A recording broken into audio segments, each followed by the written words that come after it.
확인 설명과 관련된 거 문제 풀어보도록 하겠습니다. 문제가 답이다 이거. 25페이지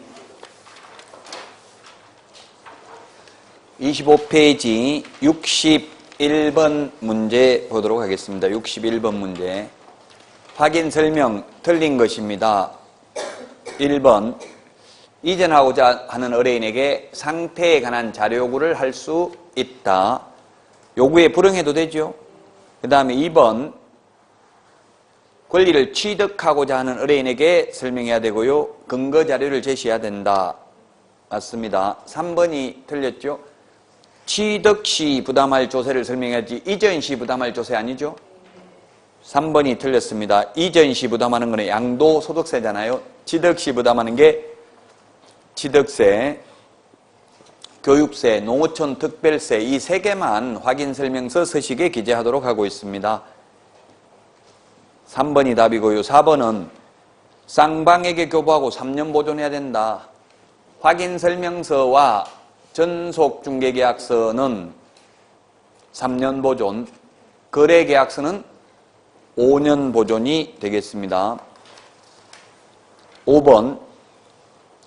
확인설명서에는 업무를 담당한 소속공개사도 함께 서명 및 날인해야 된다. 계약서 확인설명서에는 서명 및 날인입니다.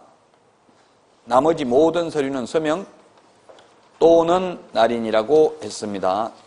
자, 확인설명과 관련된 문제 봤고요. 그러면 교과서 다시 231페이지 등기부를 통한 권리분석입니다. 등기법에서 하는 내용이죠. 자, 간략하게 등기법에서 하는 내용인데 등기부는 표제부가 있고 갑구가 있고 을구가 있습니다. 표제부는 그 부동산의 표시사항을, 갑구는 소유권에 관한 사항을, 을구에는 소유권 이외의 권리관계가 나타납니다. 소유권 외의 권리관계가 나오는 게 을구인데 을구는 규제사항이 없을 경우 두지 아니할 수 있다. 갑구가 없는 것은 이 세상에 있다 없다? 갑구가 없는 것은 있습니다. 규약상 공용 부분인 노인정, 관리사무소 같은 것은 표제부만 있습니다. 만약 이 표시사항은 대장상 표시사항과 이 등기부상 표시사항이 서로 다른 경우에는 뭐가 우선해요?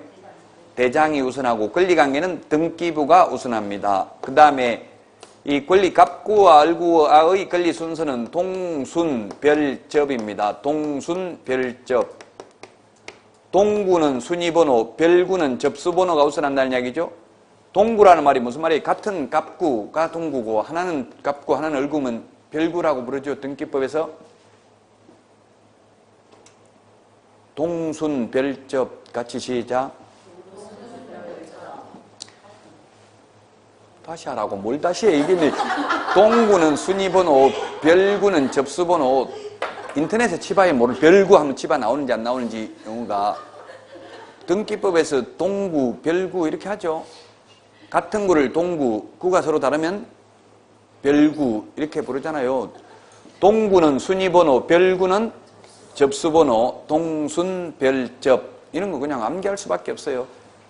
순위번호가 있다고 같은 관에 1, 2, 1 소유권 이전 등기, 2 소유권에 대한 가압류 이런 게 나올 수 있다고 예를 들면 그럼 같은 관에서는 순위번호고 구가 서로 다른 경우에는 접수번호가 우선하다고요. 하나는 갑구 하나는 을구면 이 정도만 하겠습니다. 등기법에서 등기에 관련된 거는 하기로 하고요. 가압류, 가처분. 가압류하고 가처분 차이점은 금전으로 환산할 수 있는 것, 돈하고 관련된 거는 가압류, 금전으로 환산할 수 없는 것은 가처분이죠. 처분금지, 가처분 이런 거가 되겠고요. 돈으로 금전으로 환산할 수 있는 것은 가압류인데 이 가압류는 별로 위험하지 않아요. 그냥 다른 권리관계하고 똑같다고, 저당권하고 똑같다고, 후순위 가압류는 문제될 게 없잖아요. 그래서 가압류돼 있는 거 거래할 수 있어요, 없어요? 거래할 수 있고 저도 거래해봤어요. 그냥 중도금 치를 때 가압류권자하고 이야기해가지고 미리 사전에 계약하기 전에 전화해가지고 물어봐야 되겠죠. 얼마 받을 거 있냐. 그러면 매도인한테 이거 얼마 줄 거 있냐. 서로 맞으면 그러면 가압류 말소 서류 가져오면 중도금 치른 날 말소 서류 가져오기로 하고 그 중도금에서 가압류권자한테 돈 주고 말소 서류 받고 이런 식으로 해서 계약을 많이 합니다. 가압류는. 근데 가처분은 좀 문제가 될 수 있죠. 가처분, 처무금지, 가처분 이런 게 돼 있으면 돈으로 해결할 수가 없잖아요. 그래서 그런 거는 좀 계약할 때 신중하게 해야 됩니다. 그 다음에 보전가등기인지 담보가등기인지 이것도 등기부만 보고는 알기 어려워요. 보전가등기인지 담보가등기인지. 가등기 이렇게 해놓고 등기 원인 뭐 매매 예약 이런 식으로 적어 놓더라고요. 보통 보니까. 저도 돈 빌려주고 이 가등기 해봤는데 의미가 없더라고. 후순위 가등기가 돼버리니까 이 담보 가치가 전혀 없더라고요. 가등기 해봐야 사실은. 자, 여기까지 하고 이제 다시 법령으로 왔습니다. 실무장관 갔다가 234페이지 손해배상 책임 시험에 2문제 출제됩니다. 손해배상 책임과 보정설정 시험에 2문제 나온다.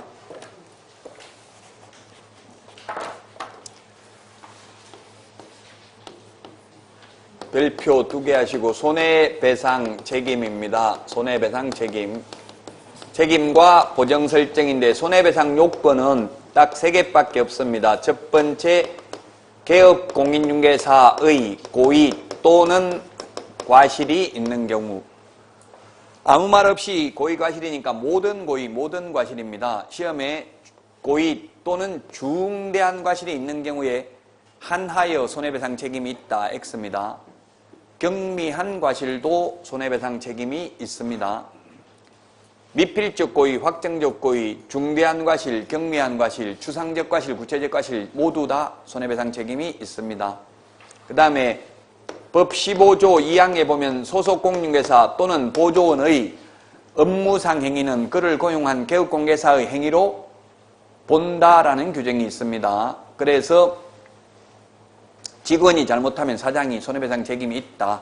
그 다음에 세 번째 28회 시험에도 출제됐는데 다른 사람의 중개행위 장소 제공입니다. 계약 체결 장소가 아니고요. 지금은 칠판 보시면 됩니다. 제가 칠판에 적을 때는 칠판을 보고 말을 할 때는 입을 보고 책 보라고 할 때 책 보고 같이 호흡을 해야 안 피곤하다고요. 제가 칠판에 적고 있는데 계속 책이 어디 있는지 찾으면 스트레스 받으니까 재산상 손해만 배상합니다. 재산상 손해만 배상한다. 공인중개사법상은 그래서 재산상 손해가 발생해야 됩니다.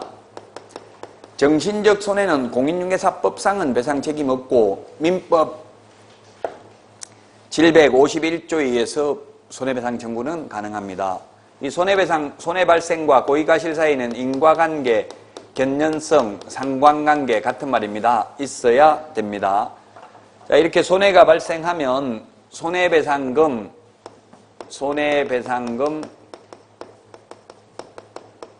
지급 청구를 할 수 있습니다. 손해배상금 지급 청구를 할 수 있는데 손해배상금 지급 청구는 손해를 입은 의뢰인이 보증기관에 청구할 수 있습니다. 보험회사에 청구할 수 있는데 말로만 손해 발생했다고 하면 안 되고 입증 서류가 있어야 됩니다. 손해가 발생했음을 입증하는 서류가 있어야 되는데 그게 뭐냐면 첫 번째 당사자 간에 손해배상 합의서가 있으면 됩니다. 합의서가 있거나 합의가 안 됐을 경우에는 승소 판결문이 있거나 또는 판결문과 동일한 기판력이 있는 화해조서, 청구일락조서, 조정조서, 지급명령서 이런 것 중에서 하나가 있으면 됩니다. 손해배상금 지급 청구를 하면 손해배상금 지급을 해주는데 보증기관이 의뢰인에게 손해배상을 해줍니다. 손해배상금을 지급해줍니다. 지급하고 나면 다 끝나는 게 아니고 15일 이내에 재보정 설정을 해야 된다. 재보정 설정을 해야 된다. 28회 작년 시험에 15일 이내인데 30일 이내에 X 이렇게 출제됐습니다. 15일 이내에 보정보험이나 공제의 경우에 보험이나 공제는 다시 가입을 해야 됩니다. 다시 가입을 해야 되고 공탁은 부족분을 보충하면 됩니다. 부족분을 보전하면 된다. 손해배상금을 지급하고 나면 다 끝나는 게 아니라 구상권을 행사합니다. 구상권 행사. 구상권 행사는 보험회사가, 즉 보증기관, 보험회사일 수도 있고 공제조합일 수도 있겠죠. 보증기관이 개업공개사에게 구상권을 행사하고, 개업공개사는 고용인, 직원의 잘못이 있다면 구상권을 행사할 수 있습니다. 생명보험, 자동차보험하고는 달라요. 생명보험, 자동차보험은 고인은 배상을 하지 않습니다. 그래서 구상권 행사도 없습니다. 이번에 보험회사 다니는 설계사 딸이 사지마비된 것처럼 해가 10년 동안 해가지고 3억 타고 또 21억 소송했더라고요. 고의이기 때문에 그런 거는 이제 보험금 하나도 못 받고 형사처벌까지 받겠죠. 우리 공인중개사법은 그렇게 고의로 손해를 입혀도 의뢰인한테 배상해야 됩니다. 고의로 손해를 입혀도, 개업공개사가 고의로 해도. 그래서 구상권을 행사하고, 생명보험 같은 거는 고의로 죽으면 2년 안에 자살하면 안 주잖아요, 보험금. 보험금 많이 타려면 죽으면 보험금 별로 안 나와요. 사진 1급 장애 판정받은 게 보험금 최고 많이 나오거든요. 식물인간 되는 게. 그래서 제가 저한테 죽겠다고 상담하러 왔길래 죽지 말고 보험 들어가지고 그냥 1급 장애나 받아라 이렇게 이야기했더니 사는 사람 보험금이나 많이 타게 꼭 죽어야 되겠다 했는데 지금 죽었는지 모르겠어요. 2년만 참아라 했는데 2년 보험 넣어놓고. 그래서 결론은 구상권을 행사한다는 이야기예요. 구상권 행사. 그래서 우리가 1년에 계속 보험료 내고 있지만 만약 사고 나면 결국은 개업공개사가 자기 돈까지 다 물어내야 돼요. 구상권 행사 당하기 때문에.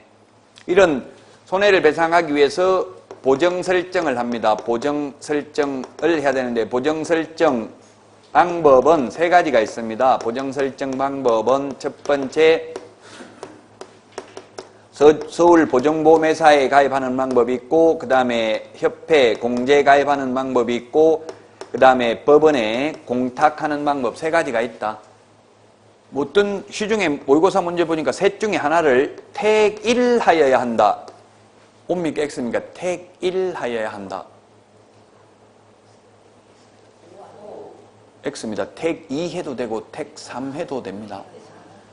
하나만 택일해야 되는 건 아닙니다. 셋 중에 아무거나 가입해도 되고 3개 다 가입해도 상관이 없다. 물론 현실적으로 3개, 2개 가입한 사람 없겠죠? 현실적으로 하나만 가입하고요. 근데 셋 중에 다 가입해도 3개 다 해도 상관없어요. 또 시험에 나왔던 게 시중에 문제는 택일하여야 한다 이렇게 해가지고 O로 돼 있더라고요. 근데 엄밀하게 보면 X라고 꼭 택일을 해야 되는 건 아니라고요. 셋 중에서 아무거나 다 가입해도 상관은 없어요. 그러니까 시중에 나와 있는 문제가 X 잘못되어 있으니까 실제 시험에는 이런 거 잘 안 나오겠죠. 어쨌든 3개 다 가입해도 된다. 그 다음에 또 시험에 나왔던 거는 공제는 협회 회원에 하나에 가입할 수 있다. 협회 회원은 반드시 공제 가입해야 된다. 이건 X예요. 협회 회원이라도 서울보정보험 가입해도 되고 협회 회원 아니라도 공제 가입할 수 있습니다. 그 다음에 공탁을 한 공탁금은, 공탁은 현금이나 유가증권을 법원에다 맡기는 건데 3년 동안 회수할 수 없다. 폐업을 하거나 사망을 한 때에도. 그 이유는 민법 766조 손해배상 소멸시효가 3년입니다. 손해가 발생한 날로부터 10년, 손해가 있음을 한 날로부터 3년이죠. 여러분들 민법 시험 범위가 103조부터 766조까지잖아요. 그 마지막 조문이 손해배상 소멸시효. 그래서 3년간 회수할 수 없다. 그래서 보정 설정 방법은 모든 개업공개사가 동일하다 해도 대체로 맞는 말입니다. 동일하다는 말은 셋 중에 하나를 선택해도 되고 다 해도 된다는 게, 뭐든지 가입해도 된다는 게 동일하다는 뜻입니다. 시험에 특수법인은 공탁하여야 한다. X로 출제됐어요. 특수법인도 보정보험 가입할 수도 있다. 그 다음에 설정 방법은 동일한데 설정 금액은 차이가 있다. 법인인 경우에는 2억 원 이상입니다. 법인은 2억 원 이상. 법인의 분사무소는 사무소마다 각각 1억 원 이상. 그 다음에 개인인 경우, 개인은 2명 있잖아요. 중개인하고 공인중개사인 개업공개사 1억 원 이상. 지역농협은 1,000만 원 이상. 1,000만 원 이상. 그래서 시험에 특수법인은 1,000만 원 이상이라고 하면 X입니다. 특수법인 중에는 지역농협 빼고도 신탁업자, 산업단지 관리기관, 지역산림조합 등이 있죠. 나머지 이거 빼고 나머지 특수법인은 아무런 규정이 없기 때문에 2억 원 이상입니다. 일반 법인과 마찬가지로. 근데 현실적으로 보니까 이 보정 설정 금액을 2억 하는 사람이 있더라고. 개인 1억 이상이니까 2억 해도 돼요, 안 돼요? 상관없죠?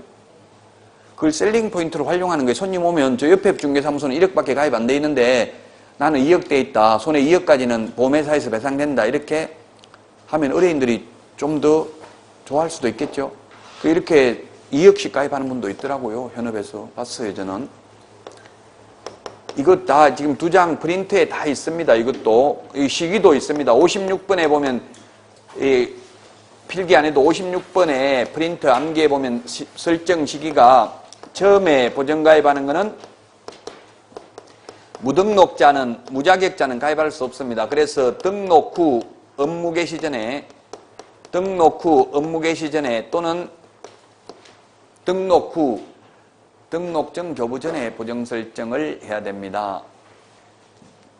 그 다음에 분사무소는 분사무소하고 분사무소 설치 신고와 매수 신청 대리인, 분사무소는 이미 했고요. 매수 신청 대리인은 아직 안 했는데 맨 마지막 주에 합니다.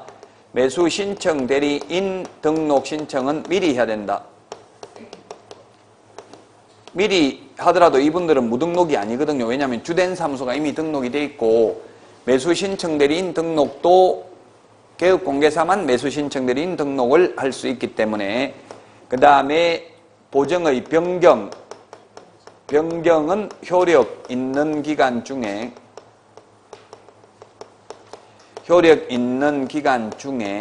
그 다음에 만료되었을 때에는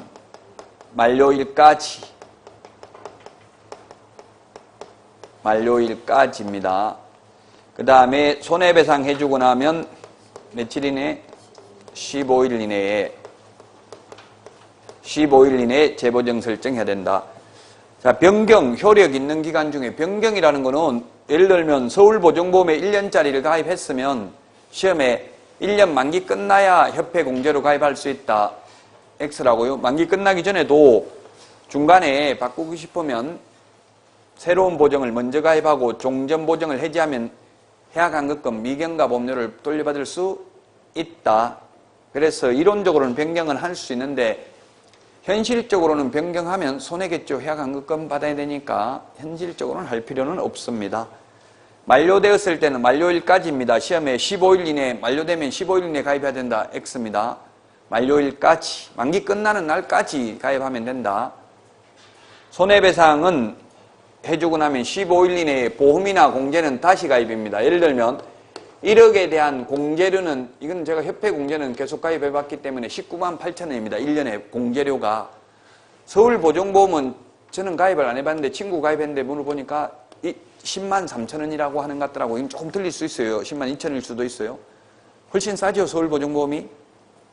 근데 사고 안 내려면 뭐 서울보정보험 해도 상관없어요. 근데 서울보정보험은 무조건 구상권 행사해버리고요. 협회는 고의 또는 중대한 과실이 있는 경우가 아니면 구상권 행사를 안 하더라고요. 또 구상권 행사한다고 판결문 받아놓고도 집행은 재산 추적해가지고 집행하고 이렇게 악랄하게 하진 않더라고. 협회는 그냥 내버려둬요. 그래놓고 내버려두고 나중에 다시 개업하려면 그때는 이제 문제가 생길 수는 있겠죠. 영원히 개업 안 하려면 도망가버리면 그냥 찾지는 않더라고. 협회는. 제가 아는 분 지금 1,800만 원 갚기 싫어서 도망갔거든요. 그럼 지금 막 중개업을 하고 싶어서 하면 어떻게 되냐고 묻더라고. 하면 구상권 행사 당할 수 있을 건데요 하니까 개업을 못하고 있어요.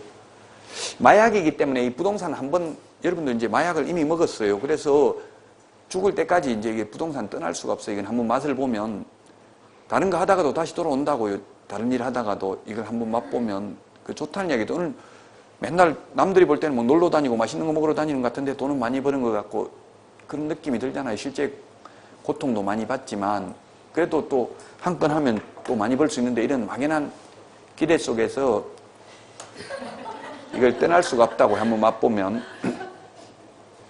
또 토지 같은 거는 인정자금, 이게 순가중개 얼마만 입금시켜달라 해가지고 많이 버는 경우도 있거든요.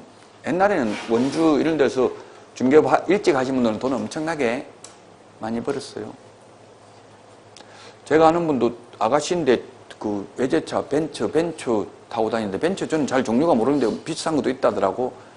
그 타고 다니고 그렇게 하더라고요. 혼자 있는데 돈은 뭐 10억 넘게 벌었다더라고. 어쨌든 여러분도 일단 이렇게 부동산 공부를 한다는 것 자체가 인생의 큰 전환점이 될 가능성이 많아요. 자, 확인 설명해야 될 사항, 설명사항이 세 가지가 있다. 보장금액, 보장금액을 설명해야 된다.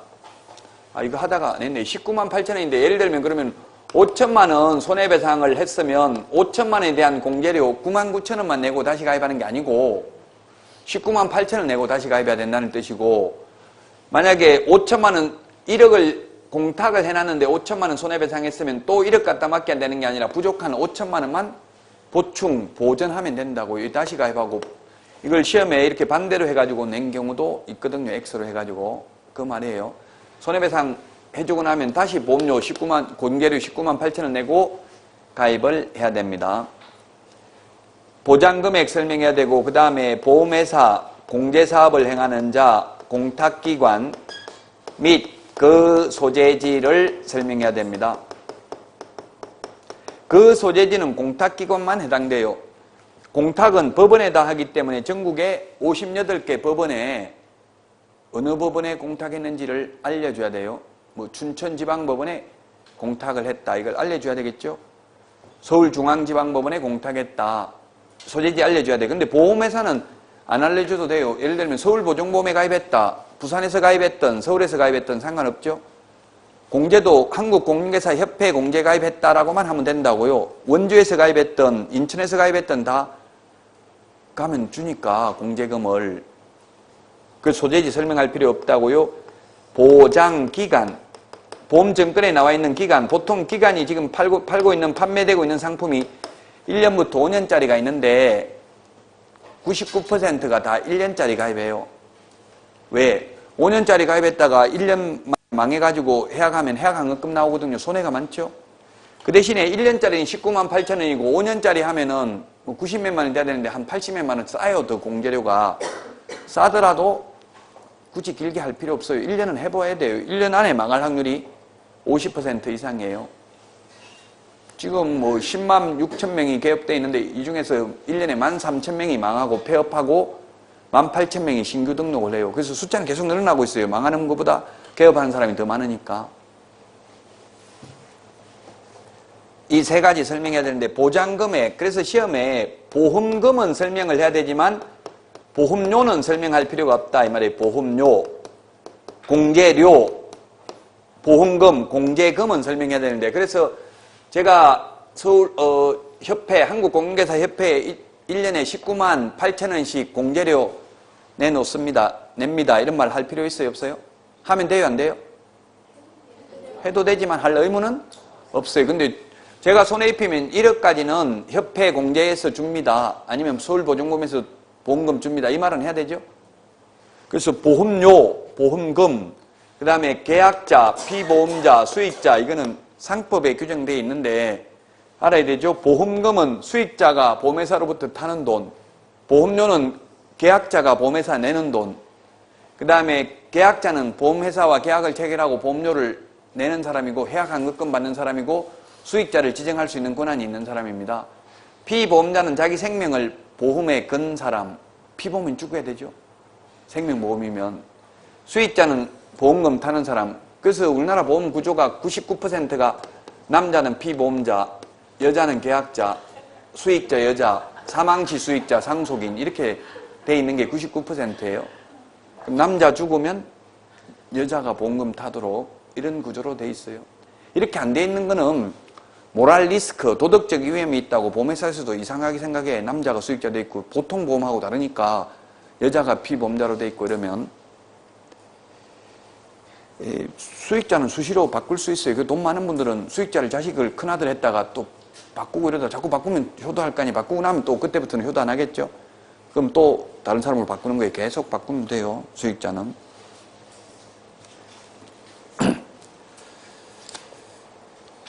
자, 그래서 손해배상 책임과 보정 설정을 다 이야기했는데 이제 위반시 제재 하나만 남았어요. 위반시 제재. 위반했을 때 보정 미설정 아예 처음부터 보정가입을 하지 않는 경우에는 임의적 취소할 수 있고요. 보정가입은 하고 보정관계 증서를 교부하지 않거나 미교부, 그 다음에 보장금액 등을 설명하지 않는 경우는 보장금액 미설명, 설명하지 않는 경우는 100만 원 이하의 과태료 대상입니다. 100만 원 이하의 과태료. 다 했습니다. 자, 그러면 문제, 여기서도 시험에 두 문제가 출제되니까 문제 31페이지, 문제가 답이다. 이거 31페이지 74번 보겠습니다. 74번. 틀린 것은 했는데 1번. 개업공개사가 다른 사람에게 자신의 중개사무소를 중개행위 장소로 제공했다면 손해배상 책임이 있다고 했죠? 중개행위 장소 제공 1번 맞습니다. 2번은 장소를 제공받은 타인은 개업공개사 또는 일반인을 불문한다. 예, 맞습니다. 쉽게 말하면 자격증 빌려줘가지고 빌린 사람이 잘못해도 빌려준 사람 책임 있어요. 서류상은 빌려준 사람 명의로 돼 있잖아요. 보통 사무실 같은 거. 그래서 빌린 사람이 잘못해도 빌려준 사람 책임이 있다. 3번. 개업공개사는 자신의 고의나 과실로 인하여 발생된 의뢰인의 재산상 정신적 손해 전부에 대해서 공인중개사법 규정에 따라 배상 책임을 진다. 정신적 손해 배상 안 한다 했죠? 자, 그러면 보험은 1억 가입돼 있어요. 우리 보험이나 공제 1억짜리 가입했는데 손해가 3억 발생했어요. 시험에 출제됐는데 3억, 손해가 발생한 건 3억이고 보험 가입은 1억 돼 있다. 그러면 개업공개사는 보정 설정 한도액 범위 내에서 배상 책임이 있다. 아니면 손해액 전부를 다 배상해야 된다. 답은? 전부 다 배상해야 됩니다. 3억. 다만 보험회사에서는 보험 가입된 만큼만 주겠죠? 그럼 보험회사에서 1억 배상해주고 나머지 2억은 자기 개인 돈 가지고 배상해야 됩니다. 그리고 또 보험회사가 배상한 1억마저도 구상권 행사당합니다. 그럼 결국은 전부 다 개업공개사가 배상을 하게 됩니다. 손해액 전부를 다 배상해야 됩니다. 시험에 보정 설정 한도액 범위 내에서 배상 책임이 있다. X로 출제됐다고요. 물론 보험회사는 1억 가입했으면 1억, 2억 가입했으면 2억 가입한 만큼만 배상해 주겠죠.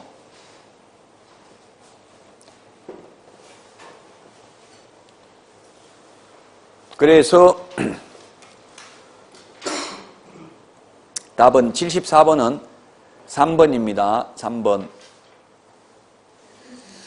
75번 보겠습니다. 75번. 밑에 있는 75번. 틀린 것은 했는데 답은 3번이네요. 3번. 개업공개사는 자신의 고의나 과실로 인하여 발생된 의뢰인의 재산상 정신상 손해에 대하여 배상 책임을 지나 정신상 손해의 경우 개업공개사의 행위에 중대한 과실이 있는 경우를 한정된다. 정신적 손해를 민법에서 민법 751조에서 위자료라고 하고 있습니다. 위자료. 위자료는 민법 751조에 의해서 정신적 손해를 배상받을 수는 있지만 공인중개사법은 없다 했죠. 그 말은 뭐냐면 보험금으로는 정신적 손해 못 받는다고요. 우리 1억 가입돼 있잖아, 보험. 거기서 보험금에서는 정신적 손해 배상 안 해준다는 이야기예요. 그럼 정신적 손해를 꼭 배상받으려면 민법 751조에서 소송해가지고 승소 판결문 받아가지고 안 주면 민사집행법상 개인재산 압류해가지고 경매 넘겨서 받아갈 수는 있겠죠. 그러나 보험금으로는 못 받는다는 이야기. 공인중개사법상은 정신적 손해를 배상하지 않으니까. 3번이 답입니다. 정신적 손해는 공인중개사법상은 배상하지 않습니다. 손해배상 책임에 대해서 봤습니다. 보정 설정 금액은 우리 암기 프린터 52번에 있죠. 법인은 2억 원 이상, 개인 1억 원 이상, 지역농협 1,000만 원 이상. 암기 프린터 52번에 있죠. 찾았어요? 52번. 밑줄 치내세요. 법인 2억 원 이상, 분사무소 1억 원 이상, 개인 1억 원 이상, 지역농협 1,000만 원 이상. 245페이지 문제를 보면 답 2번이네요. 손해배상을 한 때에는 30일 이내 재설정이 아니라 며칠 이내라고 했어요? 15일 이내 재보정 설정이라고 했죠. 15일은 프린터 몇 번에 있어요? 프린터 15번은 15일은 프린터 49번에 1번. 암기 프린터 49번에 1번에 있죠? 49번에 1번. 그래서 이렇게 245페이지 기출문제 보니까 나오잖아요. 숫자 15일 암기해야 되겠죠? 그 두 장은 다 암기해야 된다고요. 15일 이내 재보정 설정이다. 245페이지 2번에 30일이라고 해서 X다. 다음은 247페이지. 지금 오늘 하는 것도 아주 중요합니다. 확인 설명 아까 한 문제는 반드시 나오고요. 그 다음에 지금 손해배상 재인과 보정 설정 두 문제 나오고요. 그 다음에 247페이지 계약서 작성도 한 문제 반드시 나온다. 민법에서는 계약 자유의 원칙이 있습니다. 계약 방식의 자유, 내용 결정의 자유, 상대방 결정의 자유가 있기 때문에 계약서 작성하지 않아도 계약의 효력은 있습니다. 유효합니다. 그런데 공인중개사법상 업무정지 사유에 해당됩니다. 계약서를 작성하지 않는 경우에는. 그래서 공인중개사법이 특별법이니까 공인중개사법을 먼저 적용하고요. 개업공개사가 작성을 해야 되는데 소속공인중개사도 의무는 없지만 작성할 수는 있다. 다만 보조원은 작성할 수 없다. 그래서 시험에 모든 임원이 계약서 작성할 수 있다 없다. 모든 임원은 계약서 작성할 수 있다 없다. 답은 모든 임원은 계약서를 작성할 수 있다 없다. 둘 다 X죠. 자격증 있는 임원만 작성할 수 있고 자격증 없는 임원은 작성할 수 없다. 모든 하면은 둘 다 X입니다.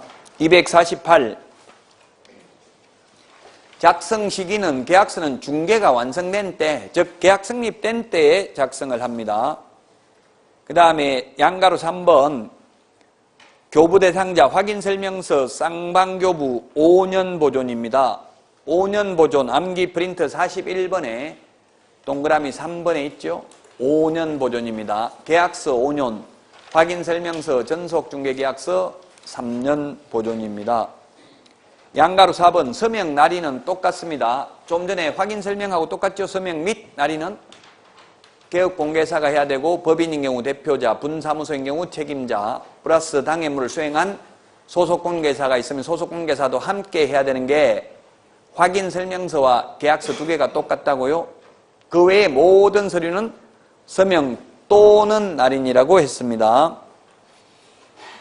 249 2번 계약서 필요적기사항 양가로 1번 표준서식인데 계약서는 법정서식이 없습니다. 일반 중개계약서, 전속중개계약서는 법정서식이 있습니다. 법정서식이 없기 때문에 국토교통부 장관이 표준이 되는 서식을 정하여 그 사용을 권장할 수 있습니다. 그런데 현재 권장하는 계약서 없습니다. 거래계약서. 법정서식도 없고 권장하는 계약서도 없다. 다만 그래서 양가로 2번 계약서 필요적기사항 9가지는 기재되어야 한다. 이 9가지도 암기해야 됩니다. 전속중개계약 시 정보 공개해야 될 내용, 확인 설명해야 될 내용, 계약서 필요적기사항 암기 9번에 있습니다. 암기 9번에 계약서 필요적 기재사항입니다. 계약서 필요적 기재사항 인물계약금, 인권조교 같이 시작 9개 암기 프린터 9번은 이 대가리 순서대로 우리 책은 법조문 순서대로 그래서 인이 뭐냐면 계약 당사자, 거래 당사자의 인적사항, 물건의 표시, 계약일, 그 밖의 약정사항, 금이 거래금액 4번에 계약금액 및 그 지급일자 등 지급에 관한 사항 인, 물건의 인도일시, 권리전 내용, 조건, 기한, 교가 8번에 있는 것, 확인설명서, 교부일자, 8번 특히 밑줄 치노서의 8번이 시험에 가장 많이 나왔습니다. 인물계약금, 인권조교, 같이 시작. 교가 8번, 책에는 8번입니다. 우리 프린트 9번에는 9번에 있죠? 9번 맞아요? 프린트 9번? 프린트 9번은 제 암기 순서대로 돼 있어요. 그래서 9번에 돼 있다. 확인설명서 교부일자를 기재해야 되는 이유가 옛날에는 중개보수를 받으면 영수증을 교부하고 5년 동안 보존할 의무가 있었어요. 지금은 중개보수 영수증을 교부할 의무도 없고 보존할 의무도 없어졌습니다. 그래서 중개보수를 초과해서 받을 개연성이 높아졌기 때문에 초과해서 받지 못하도록 하기 위해서 중개보수 산출 내역을 설명해야 되고 확인설명서 서식에 중개보수 산출 내역을 기재해야 되고 거래계약서에 확인설명서 교부일자를 기재함으로써 3중의 보안장치를 마련함으로써 중개보수를 초과해서 받지 못하도록 하기 위한 조치입니다. 250페이지 위반시 제재입니다. 이중계약서, 다운계약서, 업계약서 적는 경우만 임의적 취소고요. 그 외에는 전부 개업공개사는 업무정지입니다. 소속공인회사가 서명 날인하지 않는 경우는 자격정지입니다. 양가로 3번 그 이중계약서 암기 53번 암기 프린트 53번에 보면 이중이라는 말 들어가는 거 53번 표 밑에 있죠? 시험에 반드시 나오니까 다시 한번 정리하면 이중등록, 이중소속, 그 다음에 이중사무소, 이중사무소와 동일한 처벌을 받는 게 이동이 용이한 임시중개시설물, 소위 떴다방, 그 다음에 이중계약서, 이중직업, 이중직업이라고 안 하고 흔히 겸업이라는 말을 많이 쓰죠. 겸업. 겸업이라고 하면 이게 이중직업이잖아요. 겸업. 다른 것도 한다는 이야기잖아요. 중개업 외에. 자, 이중등록, 이중소속을 하면 개업공인중개사는 절대적 취소고요. 소공은, 소속공인중개사는 자격정지 사유에 해당이 된다. 그 다음에 이중사무소, 이중계약서는 개공, 개업공개사는 임의적 취소, 취소할 수 있고 소공은 소속공인중개사가 이중계약서를 작성하면은 자격정지입니다. 그 다음에 이중직업, 즉 겸업을 하게 되면은 개인인 경우 탑법에서 규제하지 않는 한 적법행위입니다. 개인은. 근데 법인인 경우에는 법 제14조에 규정된 업무 외의 업무를 하면 임의적 취소할 수 있다. 법 14조에 6가지가 있잖아요. 상업용 건축물 및 주택의 임대관리 등 부동산의 관리 대행, 부동산 이용 개발 및 거래에 관한 상담, 그 다음에 상업용 건축물 및 주택의 분양 대행 가능하죠? 도배, 이사업체 소개하는 것, 개업공개사를 대상으로 경영기법 및 경영정보 제공하는 것, 경공매 매수 신청들이 밖에 안 되잖아요. 6개. 그 외의 업무를 하면 취소할 수 있다. 그 다음에 이중등록, 이중소속, 이중사무소, 임시중개시설물까지 모두 1년 이하의 징역이나 1,000만 원 이하의 벌금에 처한다.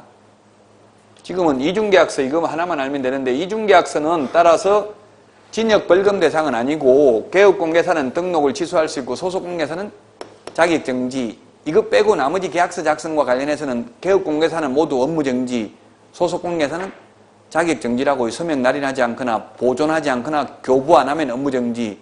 소속공개사는 교부할 의무, 보존할 의무는 없잖아요. 서명 날인 안 했을 경우에만 자격정지 사유에 해당이 된다 이 말입니다. 자, 그래서 문제 보도록 하겠습니다.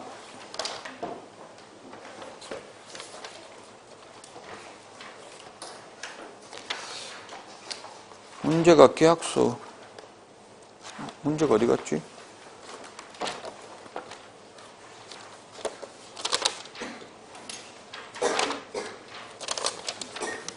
예, 문제 27페이지 66번 27페이지 66번 보니까 계약서에 반드시 기재해야 될 사항 해당하지 않는 것 인물, 계약금, 인권, 조교 아닌 것 뭐예요? 답이 2번이죠? 중개보수 산출 내역은 확인 설명한 내용이잖아요. 2번이 답입니다. 66번에.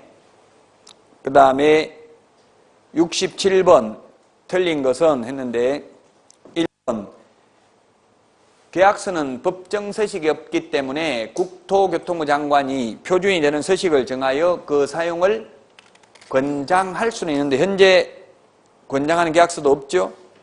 권장하고 있으므로 이를 사용해야 된다 했는데 없어요. 권장하는 계약서도 없고 만약 권장하는 계약서가 있다 하더라도 반드시 사용해야 되는 건 아니죠. 사용할 수 있습니다. 그래서 67번에 1번이 정답이 되겠습니다. 2번은 거래 당사자 인적사항, 물건의 표시, 권리 이전 내용, 거래 금액, 계약 금액 및 그 지급 일자 등에 관한 사항 기재해야 되고요. 소속 공개사가 당해물을 수행했다면 소속 공개사도 함께 서명 및 날인해야 되죠. 그 다음에 4번 이중계약서를 다운계약서, 업계약서, 거짓계약서 적으면 개업공개사는 등록을 취소할 수 있고 소속 공개사는 자격을 정지할 수 있습니다. 그 다음에 5번 계약서는 5년 보관이라고 되어 있는데 법조문에는 보존입니다. 계약서는 5년 보존, 확인설명서, 전속중개계약서는 3년 보존이었죠. 그래서 5년 3년 보존 기억을 해야 되겠고요. 251페이지 교과서 문제를 보면 틀린 것은 했는데 답은 3번입니다. 서명 또는 날인이 아니고 뭐라고요? 서명 및 날인. 계약서 확인설명서만 서명 및 날인. 공동중개를 해서 개업공개사가 여러 명이면 여러 명 다 서명 및 날인해야 됩니다. 그러면 우리 확인설명서 서식 같은 데는 보면 보통 2명 적는 난이 있을 거예요. 칸 자체가. 그러면 3명, 4명이 공동중개 쓰면 별지 목록으로 첨부해야 돼요. 그 공동중개를 한 개업공개사 모두 다. 근데 현업에서는 보통 서식에 2명만 있으니까 2명만 적고 3명, 4명 해도 나머지는 계약서에 기재 안 하더라고요. 현실은. 근데 해야 됩니다. 원칙은. 여러분들이 그 공동중개를 하는 개업공개사라면 가급적이면 거기에 이름 안 넣는 사람이 유리하잖아요. 이름 안 넣으면 나중에 손해배상도 안 하겠죠. 그래서 가급적이면 별지 목록을 해서 거기에 관여한 개업공개사는 모두 다 적는 게 좋습니다. 특히 토지 같은 경우는 여러 명이 관여되는 경우가 많이 있거든요. 자, 이번 시간 여기까지 하고 쉬었다가 하도록 하겠습니다.